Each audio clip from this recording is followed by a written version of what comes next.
Got some breaking news. When we see it, you see it. CBS News confirms Democratic Congressman David Scott from Georgia has died. He was 80 years old. He spent more than 2 decades in the House of Representatives and served 23 years in Congress. So this impacts the landscape of those who occupy the seats in Congress. CBS News congressional reporter Taurean Small joins us now from Capitol Hill. Taurean, what can you tell us about Scott and his legacy? Yeah, this is a significant blow to the Democratic Conference here. Scott served as the first African American to chair the Agriculture Committee. He has been a champion for farmers in his district, and that's something that is certainly reverberating around the halls of Congress. He also had a pretty long career in politics before making his way to Capitol Hill. He served at the state level in the House of Representatives and then in the Georgia State Senate since 1975 through 2003, when he was ultimately elected to serve here as a congressman. This is something that also affects the balance of power here. Republicans on the House side had a 2-person lead over Democrats. This now gives them a little bit more wiggle room against any defectors for moving legislation going forward. But I went back once we confirmed this news to see when was the last time he was on the Hill. He participated in votes as of Monday, so this is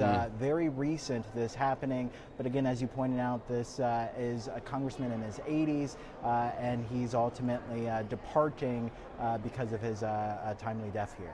Our thoughts with his family and those who loved and worked with him. I also want to ask you, you're tracking something else. Of course, that big change, Virginia's new congressional map. Of course, we're watching this narrative about redistricting battles all over the country. How does this redrawing, especially in Virginia, affect the balance of power?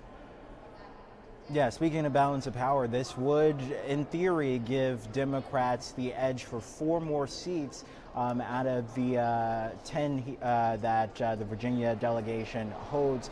This is something that's obviously concerning to Republicans, but I have to put this into perspective. It's been sort of a rat race for different states to compete for these mid-decade redistricting, something that is unusual but certainly not new. This has happened before and in other states. Donald Trump notoriously last year called on Texas to start this redistricting effort in order to give Republicans more seats. And this, referendum vote in the affirmative, hopefully, according to Democrats, would give them the edge to fight back against that. Now, this doesn't mean that this will avoid litigation. There certainly could be a window or an opportunity for the state Supreme Court to weigh in on this. But as of now, Democrats are touting victory on the Hill. Lawmakers we talked to said that this could definitely average out or balance out the struggle for power